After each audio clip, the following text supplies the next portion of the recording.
The Joe Rogan Experience. How long have you been playing chess?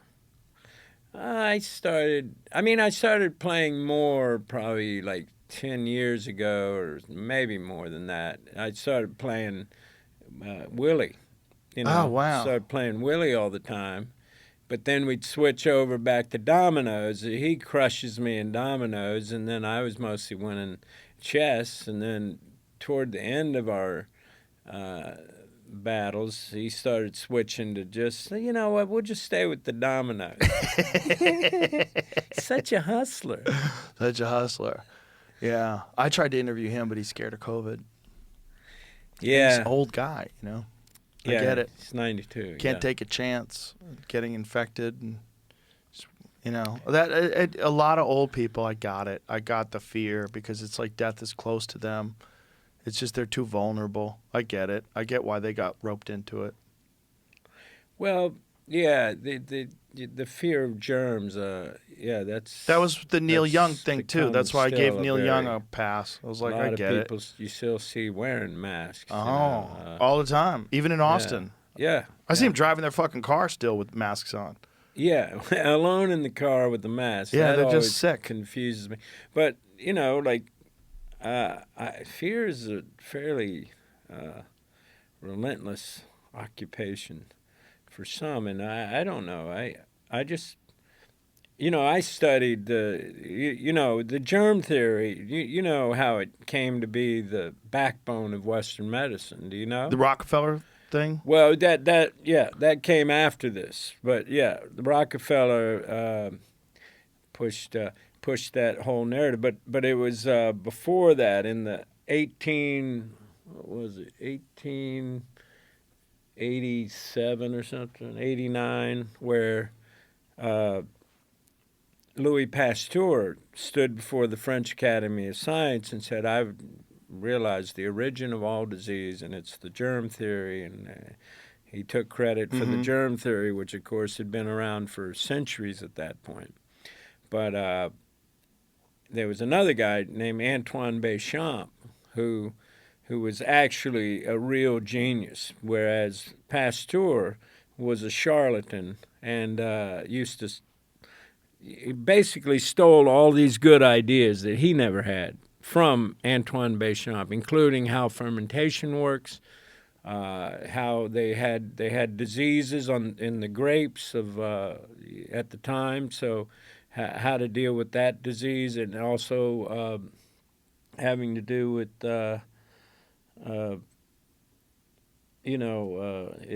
where they make the silk, like silkworms and stuff. That also was another thing that Béchamp figured out, and then Pasteur, who's on the same committee, ends up reading these papers and basically kind of putting his own spin on it and getting credit for, the fermentation, the silkworm, the wine thing. Like each thing, he becomes more and more famous, and until he's able to sit down in front of Napoleon, and in 1863, Napoleon III, he said, I will eliminate all disease. I will eradicate all human disease. He was an arrogant guy, and he was a complete fraud. And Isn't that a bummer? And Pasteur believed the germ theory, obviously. That's the theory that he pushed, right? And then Béchamp believed in the terrain theory. Now, that's what I believe. The terrain theory, the germ theory, obviously, a pathogen, a germ, a virus, whatever, it lands in your cornflakes or on your eyeball or whatever, it gets inside you. Right. And then in this pristine blank slate environment, it causes damage, maybe sickness, and eventually death. To me, I don't believe this theory as much as I do the terrain theory, which is that your health is dependent upon your internal biological terrain and your internal filthiness or cleanliness. And so that's what I believe is where people's immune system gets messed up from what they're consuming. And in a nutshell, that's why I believe in Béchamp's theory as opposed to the germ theory. Mm-hmm. And at least it's got to be both. At the very least, It's got to be both. I would imagine it's both. I mean, we know for a fact that one of the main factors in eliminating diseases in North America was when they started having hygiene and when they started having flowing water and sewage systems, and that just having cleanliness. I mean, most cities at the turn of the century were filled with filth. I mean, during the smallpox epidemic, people lived terrible. They lived in filth. When you had various, like there's a bunch of different diseases that could be attributed to poor hygiene. Poor hygiene, no access to antibiotics, no access to any kind of medicine. And we all attribute that just to a disease broke out. But why did the disease break out? Well, the people were living in filth. There was no running water. They didn't have any sewage systems. They didn't have any sort of antibiotics, and including like people talk about the Spanish flu. Like, if the Spanish flu broke out today, we'd be fucked. No, we wouldn't. First of all, we have antibiotics now. Spanish flu would be killed quickly. It's the real factor was all these diseases that people were getting because of the infection that could be cured by antibiotics.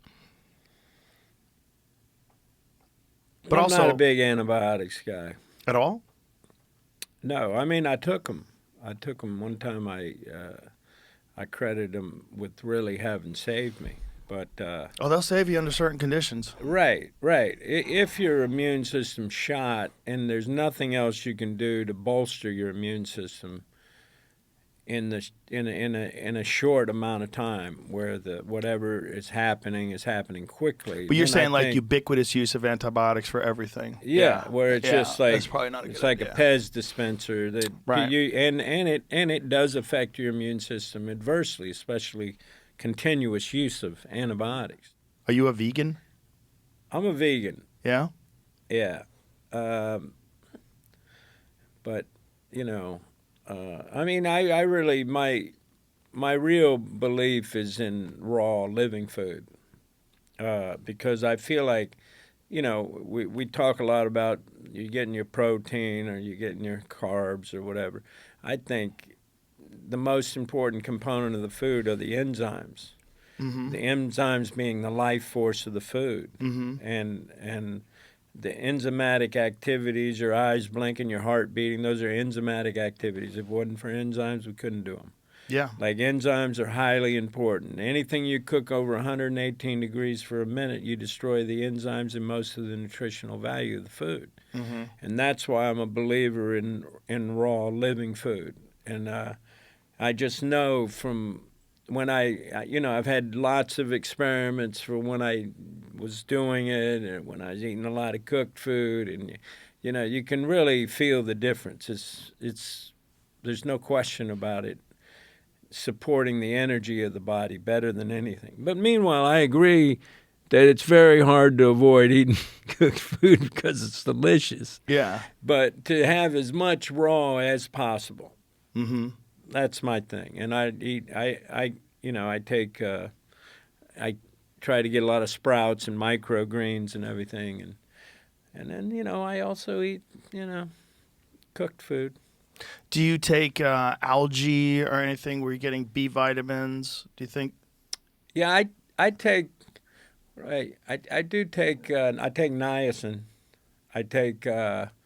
I should take more of a comprehensive B vitamin probably, but I do take reishi, and I take ginseng every day. Yeah. So healthy mushrooms. Yeah, I believe Lion's in the mane, healthy yeah. mushrooms, and I take all that stuff too. yeah, there's a cool. Yeah, I got to get on the regular medicinal mushrooms. Those are crucial. Yes. And especially Yeah. brain repair, Mhm. which is, I think, something I need.